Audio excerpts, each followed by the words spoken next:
Maadjong adlaw kaninyong tanan. So for this video kay ako ang ipakita sa inyo ang routine naman ni Justin, ng every morning routine naman ni Justin kung wala ko'y klase.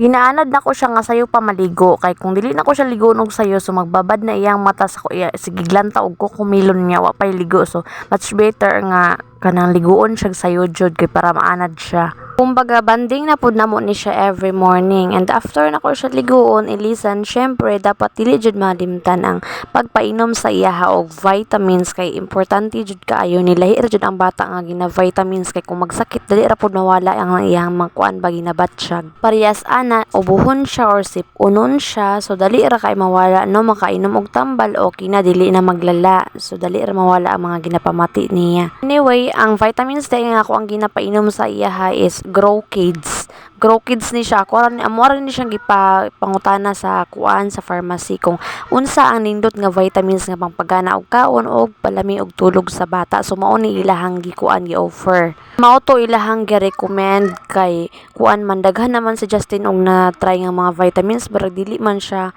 kuan hiyang kay pauyon-uyon ra man gunang mga bata no, bisan pag unsa ka mahal sa imong vitamins kung dili ka uyon ang bata, so dili jud na mo effect sa iya ha. Based on my own experience lang jud ni. Every time nga naganil cutter ko kay Justin, wala jud ko nalisudan kay naanad naman gud ni siya nga kanang mata gud siya nga putla na ko siya kuko. Sa una pa nga wala pa siya tuig, so ginaanad na ko siya nga kanang dili siya tulog nga putla na ko siya kuko, so naanad ra siya dili siya magsiglihok-lihok. And humana kog nail cutter sa iyang kuko sa kamot, syempre giapit na lang po nako ang kuko niya sa iyang mga kuan mga tiil kay kanang tag-as naman pod no, para isahan na lang. Kay karon ra jud na kahigayon kay walay kuan, walay klase unya wala puy duty, so ako na lang jud ning kuan grab ni nga opportunity ni kay para kuan pod makasikaso pud ko sa iya ha, kay kung nakoy klase na ako'y duty, so mostly sila ra jud duha ni Dada diri. Si Dada nagaligo sa iya ha, and si Dada nagapakaon sa iya ha, og syempre si Dada pud iyang kauban nga matulog, magpatulog sa iya ha, or matulog silang duha. So pasalamat pud ko na ay naa si Dada, wala man siya